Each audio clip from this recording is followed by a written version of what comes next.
Ignacio, Joachim, and Dr. Sean Lieben. Thank you for taking time to review what we're proposing here from Animix. We have a two-prong electrolyte strategy, and in addition to sending the digital PowerPoint, I'd like to review it in detail in a YouTube that I'll post. We have been working with electrolytes really since the founding of the company almost 30 years ago. I've been here 21 years, and we've always made electrolytes.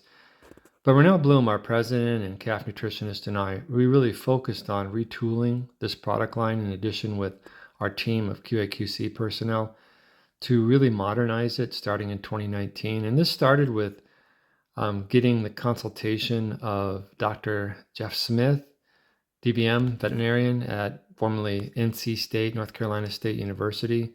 We paid Dr. Smith for some of his time, and he's a highly recognized leader in electrolyte strategies, published a lot of work, done a lot of research, done the speaker circuit.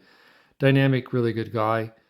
And he got us headed in the right direction, really being focused on sodium acetate, getting appropriate levels of blood buffers, considering having adequate glucose in there to raise blood glucose levels, and just strategies.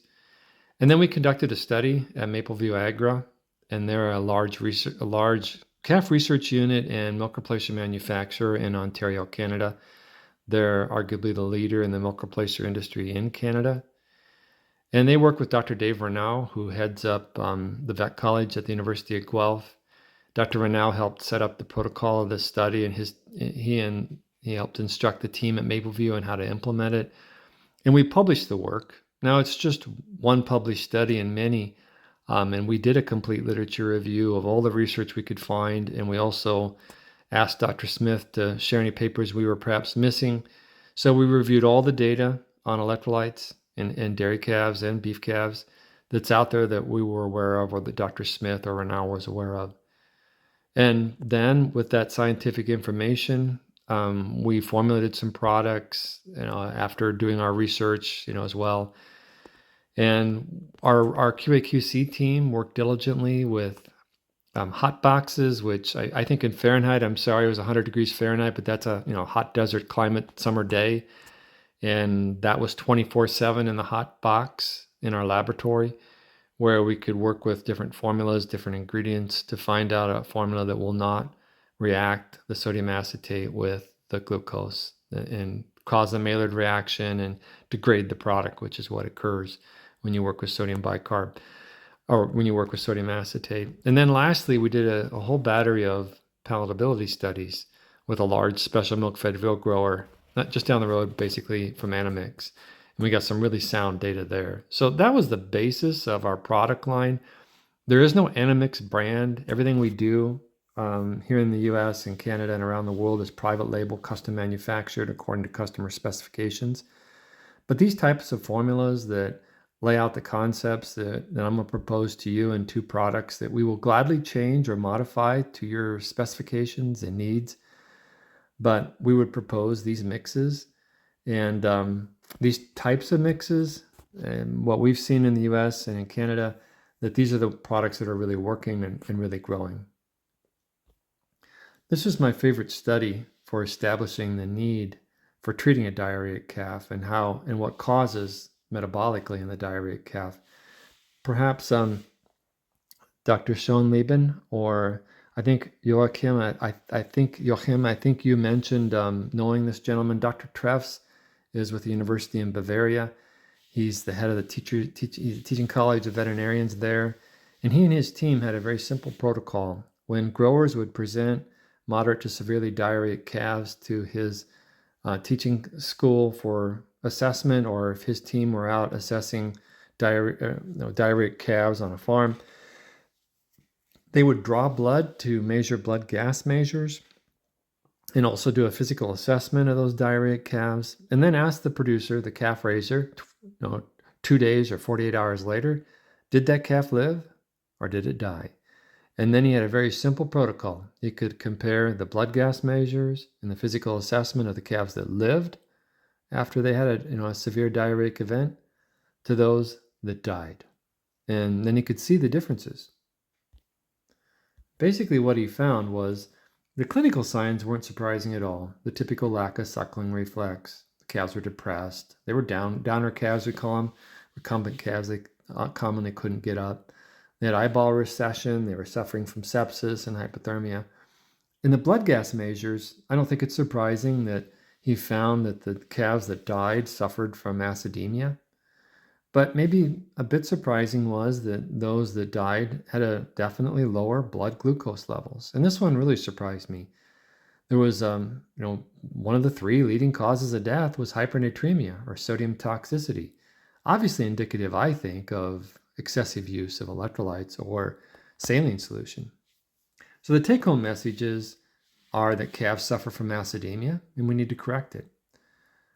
Diarrheic calves suffer from low blood glucose, and we'd better have a nutrition and electrolyte strategy that corrects that situation. And also, diarrheic calves die of sodium toxicity, and we need to have an electrolyte strategy that's cognizant of that risk. So we're going to break down each of these three leading, I call it 3 grim reapers of death for diarrheic calves. The first grim reaper is correcting blood acidemia. And you can see when you look at the bottom right that it was a relatively modest change, really, in blood pH, but a p-value was reached. The diarrheic calves were definitely more acidotic, and they, of course, look like that calf in the picture there. There is a study conducted in Canada. Calves were induced, it's published, induced with coronavirus, and they got severe diarrhea. And if you compared treating those diarrheic calves with an electrolyte with no blood buffer to one that had sodium bicarb or sodium acetate at appreciable levels, either of those blood buffers did a nice job, and there was no difference between the two in correcting blood acidemia. There's also a nice study conducted at Purdue, and this is published in the Journal of Dairy Science, and calves were either administered a sodium acetate containing electrolyte when they were induced with diarrhea, or they were provided IV fluids from what's known in the US as a lactated ringer solution, which are bags of fluids that have some modest pH changes. And they found that both did a good job replacing the lost plasma, and of course getting it straight into the vein did a quicker job, but not dramatically quicker, but just somewhat quicker than what sodium acetate could do in replacing lost plasma volume. But interestingly, and maybe not surprising, the sodium acetate containing electrolyte did a better job of correcting acidemia and raising blood glucose levels. So some veterinarians that I really respect the most in the US, calf veterinarians, really have always positioned to me or made me understand that a couple of bags of ringers could literally pull diarrheic calves out of the jaws of death and really do some miraculous things. But these sodium acetate containing electrolytes can do that as well, and at a lesser cost, and then at the same time do a better job correcting acidemia and raising blood glucose levels.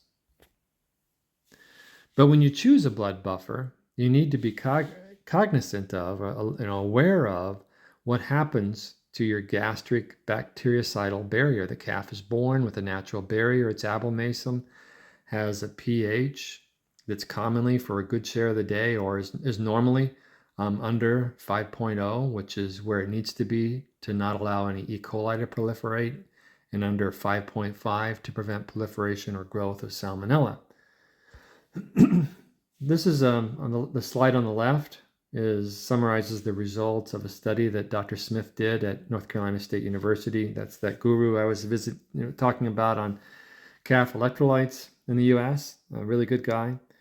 But he compared several electrolytes, common commercial electrolytes, one that contained sodium acetate, and he monitored the abomasal pH and found that raised abomasal pH about above 5.5 for about 10% of the day. And that's because sodium acetate, it's absorbed fairly quickly. And then it goes to the liver, and that's where it releases its blood buffering capacity, is in the liver, buffering the blood at that site. Versus sodium bicarbonate has much longer retention time in the abomasum, and it doesn't go to the liver. It just gets absorbed into the bloodstream. And so it has about a 35 to 45% of the day where you've got a pH above 5.5. So you're essentially leaving the door open for Salmonella and E. coli to proliferate and grow and have a little party in the gut for a much longer period of the day if you're going to use sodium bicarbonate as your blood buffer in a calf electrolyte. Now, the practice of just feeding milk replacer will raise abomasal pH above 5.5. So you can't prevent this from occurring in a calf's gut, but you can sure leave the door open for a way longer period of time during the day if you choose to use a sodium bicarb-based electrolyte. Now the next few slides are extremely busy. I'm not going to bore you to tears reading them, but I want you to know about this study. It is published in the Journal of Dairy Science. Dr. Ballou is at Texas Tech. He has a calf-focused team of researchers there, kicks out some good research. And he compared administering an electrolyte with sodium acetate or administering an electrolyte with sodium bicarb, with or without milk replacer, and just measured abomasal pH, and that's what this slide is about. And he definitely found that the acetate one kept abomasal pH up a lot longer. And then maybe more interestingly, he pulled some abomasal fluid out of these calves and then exposed it to E. coli and measured the growth. So he very practically did what we're worried about, bacterial proliferation, E. coli proliferation, and he found that if you had a abomasal fluid from a calf that received an electrolyte composed of sodium bicarbonate, that grew E. coli much faster at a much greater rate than abomasal fluid that came from a calf that had been administered a calf electrolyte composed of sodium acetate. So he actually proved this concept out. So in summary, sodium acetate or sodium bicarb as chosen blood buffers in an electrolyte, both are equally effective in correcting blood acidemia. Sodium bicarb is actually better from a cost perspective. It's less expensive than sodium acetate, and it's much, much, much easier to make a shelf-stable electrolyte than one composed of sodium acetate. However, sodium acetate has the benefit of not raising abomasal pH higher than 5.5 or 5.0 for anywhere near as length of a percentage of a day as it is if you feed a bicarb-based electrolyte. So it literally leaves the door closed, that abomasal door, it's left closed to Salmonella and E. coli for a much greater period of the day if you choose to have an electrolyte composed of acetate compared to bicarb. So the one we propose contains this treatment type electrolyte that's fed at, you could feed it at 100 to 115 grams in 2 liters of solution. We chose 100 in this example, but it would have 50 milliosmoles total of blood buffer, which is an adequate level. I noticed, Emily, our formulator didn't show the sodium acetate levels. I'd be happy to do that if you need to know, but it would be about 2/3 of it, I think, as sodium acetate and the balanced sodium citrate and potassium citrate. We do have a maximum amount of sodium acetate we're comfortable putting in here, and yet still have a shelf-stable product, but it's predominantly sodium acetate, and again, no sodium bicarb. It's important to note, too, that we balance these electrolytes, high-quality ones, for a strong ion difference, which is measuring anions and cations. You need to have them in the appropriate ratio. It's heavy chemistry. I'm not going to sit here and pretend like I understand how it all works, but I do know what ratios I need of each of these, and you need a ratio of sodium to potassium and chloride, in other words, anion to cations, and that balance total needs to be around the 70 area, and yours is right where it needs to be. That's proven to also help correct blood acidemia, and this is why you can't, you're tempted to use salt in electrolytes at too high of a level. You can put some salt in here, but the chloride in there, it really just ruins your strong ion difference. And that's too an indicator, sodium acetate and sodium bicarb, neither of those blood buffers contain any chloride. So it also is an indicator of a high level of blood buffers. The second grim reaper of death in the TREF study was lack of blood glucose. So of course we need to increase it. And you can see that the blood glucose levels were appreciably higher in the survivors when compared to the non-survivors, and a p-value was reached in his study. So we really need to correct this, and this is why we need a bigger dose. This 4 ounce or 100 gram, 115 gram dose, pardon my use of ounces in here, needs to be there to raise blood glucose levels. The dextrose will raise your osmolarity. It's tempting to make an electrolyte where, when it's administered at a labeled rate and with water, creates the same osmolarity as blood, because then it's promptly absorbed. When you go above around 300 or 325 milliosmoles per liter, the osmolarity of blood or milk, then it takes time. Either that calf can drink some more water and dilute that down, or it's going to pull fluids from its bloodstream and into the lumen of the gut, and it'll lower to around 300 milliosmoles, and then it'll be absorbed. But if you were to formulate an electrolyte with adequate electrolytes, which raise osmolarity, and adequate blood buffers, which raise osmolarity, if you were to only feed one, with those electrolytes and blood buffers, then you're going to be somewhere around 300 milliosmoles, and you're not going to have any dextrose in there, or very limited dextrose in there. And that dextrose is necessary. Dextrose is proven to be absorbed and proven to appreciably raise blood glucose levels. And the TREF study shows that that's important. So you must strike a balance, we think, in these treatment type electrolytes between being isotonic and providing adequate glucose to raise blood glucose levels. You can't have it both ways. Your product has a high level of dextrose. We use a dextrose source that will not react with the sodium acetate and is still a shelf-stable product. Osmolarity is at around 543 milliosmoles per liter, which is perfectly acceptable. The third grim reaper of death in diarrheic calves is sodium toxicity. You can see that there was an appreciable increase in blood sodium levels in the TREF study in the pool of calves that died when they had diarrhea. The Merck manual, kind of a go-to source, at least here in the US, just gave some bullet points on how important sodium is. It's important to keep body fluids in a normal balance. It's important for nerve function and muscle function. And sodium is literally critical to keep fluid in appropriate balance in the blood and around cells. So you really need it. And hypernatremia, though, is very real. And this goes through some of the symptoms, these as reported in the TREF study. It's called salt poisoning. In advanced stages, it can literally kill a calf. They can go into a coma. They go into muscle spasms and tremors, seizures. The former owner of Animix was a veal nutritionist, and he actually advised me that when at the end of a grow out in a room of special milk-fed calves, special milk-fed veal calves, that if you had whey from sources that were high in sodium, you could cause diarrhea from the beginning symptoms of hypernatremia. He saw it many times.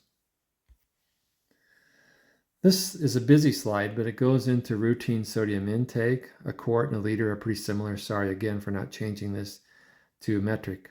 But depletion rates, I want to point to the Fisher et al. Study from 1972 that showed that the feces, this researcher, this is an oldie but goodie, he measured the sodium content of feces from a healthy calf and one from a diarrheic one. And in a healthy calf, every day the calf releases about 80 milligrams of sodium. But in a diarrheic one, it's excreting a full 2,200 milligrams or 2.2 grams, just exponentially more sodium's coming out when that calf has diarrhea. And you dare not let that go for very long, or you're going to have a dead calf. And so you've got to correct that sodium loss. But you also must keep in mind not overfeeding it electrolytes that can cause this hypernatremia. And I go through some of the math here, and I'm not going to bore you with that. You can read it yourself and stop this. We advise always offering plain water in addition to electrolytes.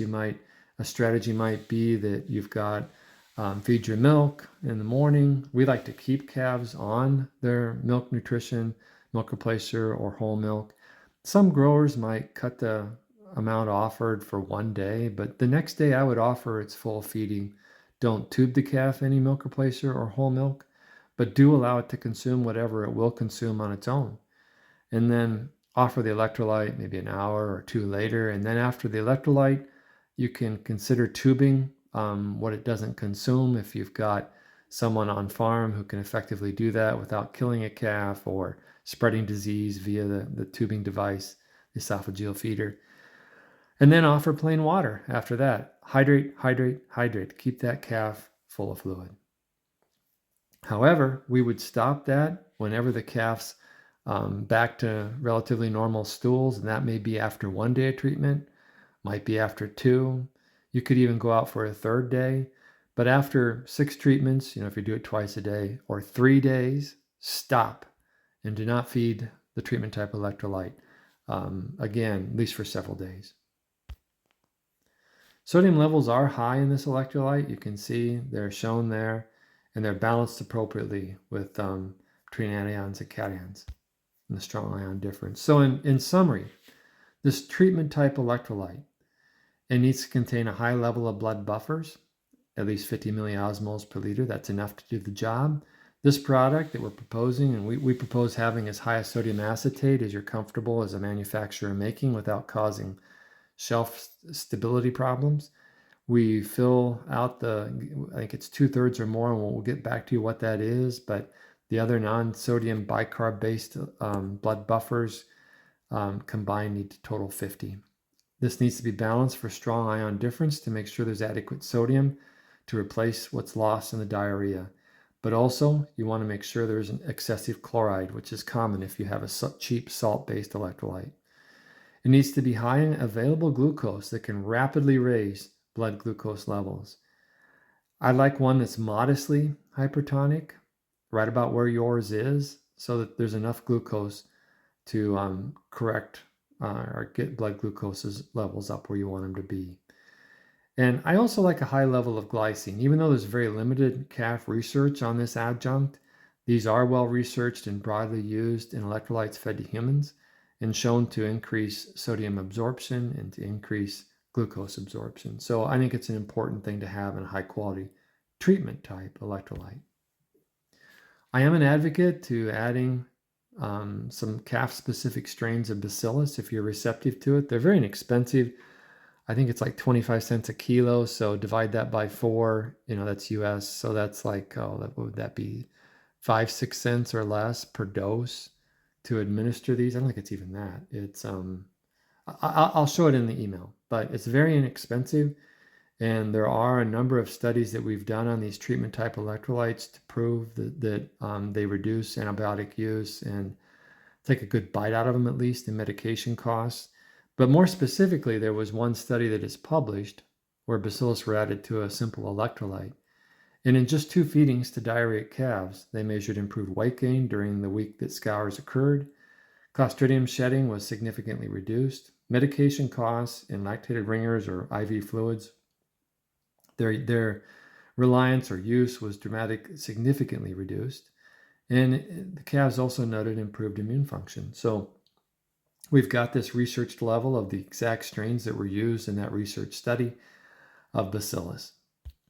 That's what we propose. So again, you could feed at 100, 115 grams in approximately 2 liters of fluids and feed them for 1, 2, or 3 days whenever you've turned the diarrheic calf around, and then stop use after 3 days because sodium toxicity is concerned. Never add to milk or milk replacer, and I would say never believe an electrolyte product that claims that they can be added to that, because you're adding osmolarity to 3 or maybe 350 or 400 milliosmoles per liter already between whole milk and milk replacer. So you're creating seawater, and that's exactly what that calf doesn't need, is salty seawater. And of course, hydrate, hydrate, hydrate, and always offer plain water in addition to electrolytes. Now this shows you what these treatment type electrolytes can turn into if you don't know what you're doing when you make them. The powder in the center is what it looks like after it's manufactured. And we have formulas using ingredients and expertise in manufacturing that will make your electrolyte look like that 12 months later if you don't disrupt the bag. Even if it's stored in a high desert climate, like you've got in Mexico.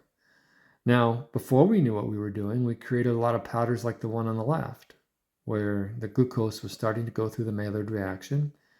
And sometimes this could happen, right? Not really just hours after we dumped it off and put it in the bag, but more typically after several months.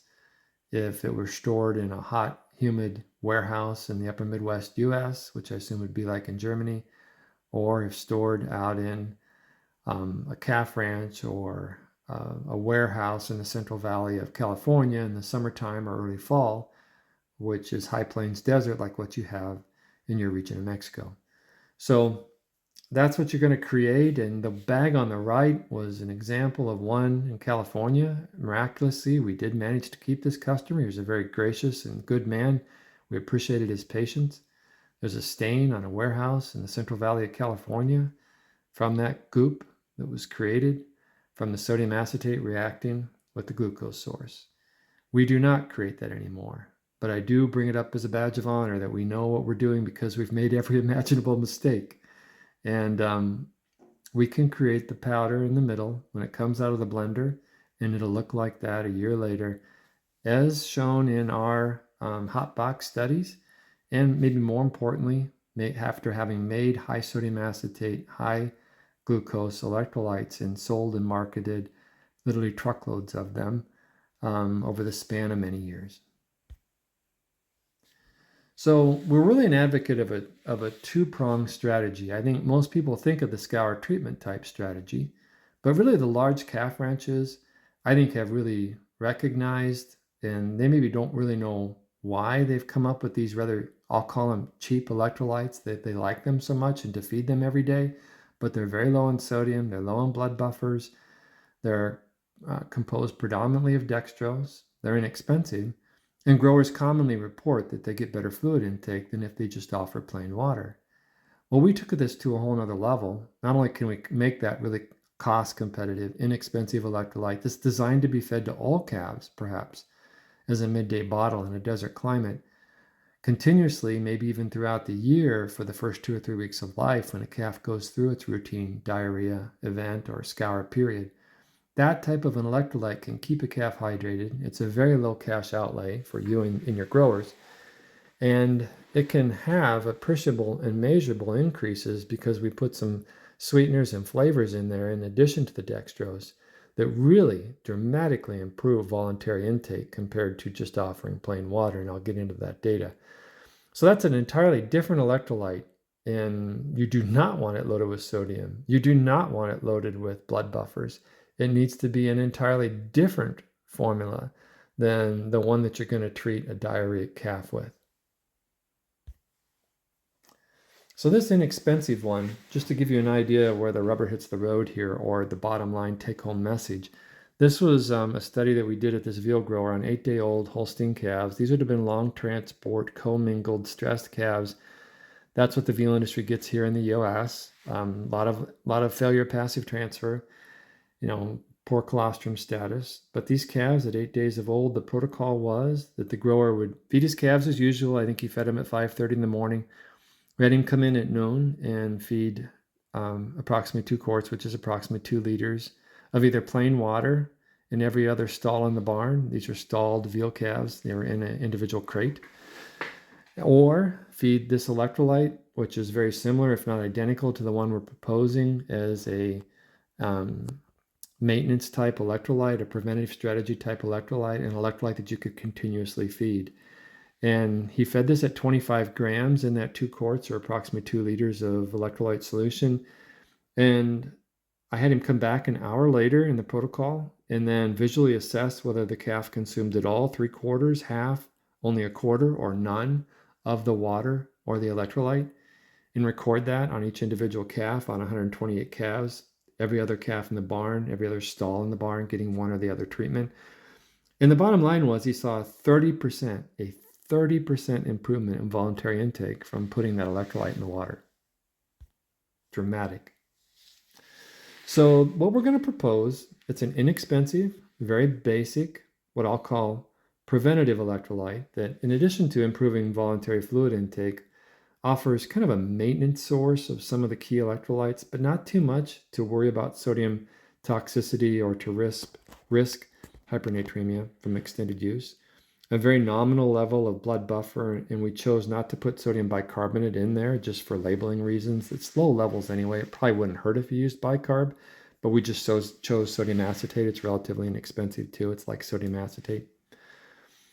but less for cost. A minor boost in glucose, you've got roughly 20, 25 grams in there, 20, 3 or 4. It's mostly dextrose, and that's going to raise blood glucose a bit. Might perk the calves up. They're going to get up and drink, so they'll probably consume a bit more grain too. You could or could not put a modest level of glycine in there. And it's really hypotonic, meaning that it's going to be absorbed right away. I would advocate putting B vitamins in there. I don't think we quoted it with that, but you might consider having us get a quote with a level of B vitamins, because that helps with grain intake and keeping calves a bit healthy too. It's a free-flowing powder, but the real benefit is it's going to promote fluid intake. And that's going to come from the flavor and the sweetener and the dextrose in tandem. Getting water intake is really important for grain intake, and it's also critical for calves during periods of heat stress. This is some work done. The data was collected at Mapleview Agra, our research site that we use, again in Ontario, and the milk replacer manufacturer. I'm going to show a picture of their facility, their research setting. I really like it because they can not only measure starter grain, which a lot of good research institutes can do that. They do that weekly by treatment group. So then they get a mean number for that group of calves by week on grain intake, but then they can get daily water intake as measured by those meters you'll see in the picture on the left. Those two tubes go down to either a nipple or a cup. So the calf, whether it likes a nipple or a cup or both, it can access water in either, and it's measured.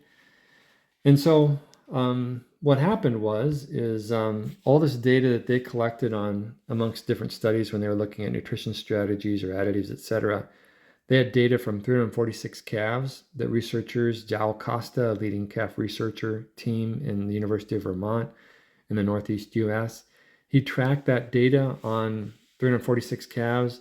These calves were fed 8 liters a day of milk replacers, so they were fed, for the US, quite a bit of milk. And the calves were monitored to day 84, even though they were weaned at day 63. So they had some post-wean period there. And of course, they had individual water intake. And they found that the calves consumed in excess of, on average, 151 or so kilos of grain, and on average, about 364 liters of water. But here's the interesting point. The bottom line in yellow there. If those calves, instead of consuming, say, 364 liters, consumed 365, just one more liter in that 12-week period, they saw an increase of 240 grams of grain intake. So imagine if they got 10 liters of extra water intake, maybe driven partially or totally by this electrolyte strategy, then that would be a good 2,400 grams or 2.4 kilos of extra body weight gain. So, it's pretty interesting. And I think the other piece of data from this data set was that it didn't matter which week, whether it was week 1, 2, 3, 4, 5, 6, 7, 8, all the way out to week 12, they saw this correlation of increased water intake resulting in increased grain intake every week at a P less than 0.01 or greater level, except week 1, when of course there's very nominal grain intake. But even during that week, they got a trend having a P less than 0.09 value. So there's other data points. This is probably not a surprise to you. I'm sure you've heard this before, but I think this data set tracks it better than any. And it's the axiom that grain intake and water intake go hand in hand. And if you can drive water intake, you're going to get more grain intake, and vice versa. And both are really good for the calf. Dr. Jim Quigley is the author of Calf Notes. If you're not familiar with this resource, I encourage you to check it out. He's been really involved in the calf advising the calf industry, and he dispenses just a ton of unbiased information on his website, calfnotes.com. But he had a post not too long ago that looked at what calves lose in water during heat, and he summarized an oldie but goodie study from 1981, where these researchers really did a nice job measuring fluid losses from breathing and sweating in calves exposed to either just ambient temperatures that aren't deleterious to their health and growth, in other words, that they're comfortable in, or at really hot temperatures like 36 degrees C, which that's where we measured. There's pretty close to where we measured in our hot box studies. There's a Celsius level, just as reference. But relative humidity was maintained also at 50%, which is relatively high. And they found that the combined respiratory and sweating losses when calves were detained in these chambers were just 1.7 liters a day when there was no heat stress at 20 degrees Celsius. But it linearly increased to 6.8 liters, or roughly plus 5 liters a day, when they were at 35 degrees C 24/7.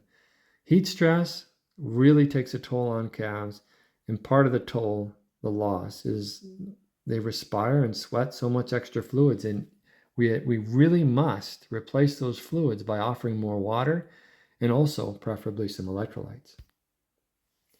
So this inexpensive basic preventative electrolyte, in summary, you should feed it at 25 grams and approximately 2 liters of electrolyte solution. I'd advocate feeding it as a midday bottle every day during hot weather for the entire period that they're in the hutch or in a facility in the pre-wean, or maybe even through the transition and post-wean period. Also, you could consider during other non-heat stress periods of the year, feeding it as a midday bottle during periods of routine scours or stress, maybe pre-transportation, post-transportation. Never add any electrolyte to milk or milk replacer.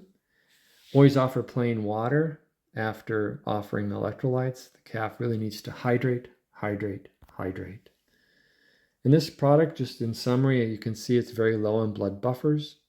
Its strong ion difference is not properly balanced to correct acidemia. We can't do that and have low levels of sodium and low levels of blood buffers. And that's just fine in this kind of a product. We're not there with this to treat a diarrheic calf.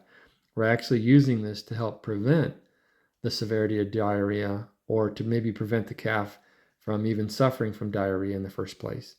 And so it's got around 148, which makes it rapidly absorbed when it's consumed for an osmolarity. I think it's particularly interested in, I should have shown this after the sodium acetate, high sodium acetate electrolyte with adequate glucose palatability studies, but these diarrheic calves, when you offer an electrolyte like what we're proposing here, the 100, 115 grams dose and 2 liters of electrolyte solution, if you compare it to plain water, you're going to see a dramatic, like almost a double voluntary intake. And this is so critical for these diarrheic calves because they need the glucose, they need the electrolytes, they need the blood buffers, and they need the dextrose. So in conclusion, we offer and propose and advocate a two-pronged strategy. One electrolyte can't be the answer for the other problem. The first problem is just a preventative strategy, keeping calves hydrated during heat stress, keeping calves hydrated during routine scours and when they go through stressors like maybe weaning or transport. Offer these types of low cost, they need not be expensive electrolytes. This should be fed at a low dose. They should not be fed at anything more than 25 or 30 grams in 2 liters of solution. Make sure that, like our electrolyte, contains the sweetener and flavor in addition to the dextrose to absolutely drive fluid intake. And then when you've got a calf with moderate to severe diarrhea, intervene with a high dose electrolyte. This is going to have enough sodium, enough electrolytes, enough blood buffer, preferably of predominantly sodium acetate and no sodium bicarb, and contains an adequate dose of dextrose to raise blood glucose levels. Get them in there, feed them at 100 to 115 grams per dose, feed 1 to 2 doses a day. Do that until the calf gets back to relatively normal diarrhea, normal feces, and stop. And if you've gone out to 3 days, stop. Because if you go beyond 3 days, I think you're going to risk sodium toxicity. Make sure you've got our sources will be highly palatable, and either of these types of electrolytes are going to maximize fluid intake, and both will be shelf stable, even in your high desert climate. Thanks for your attention.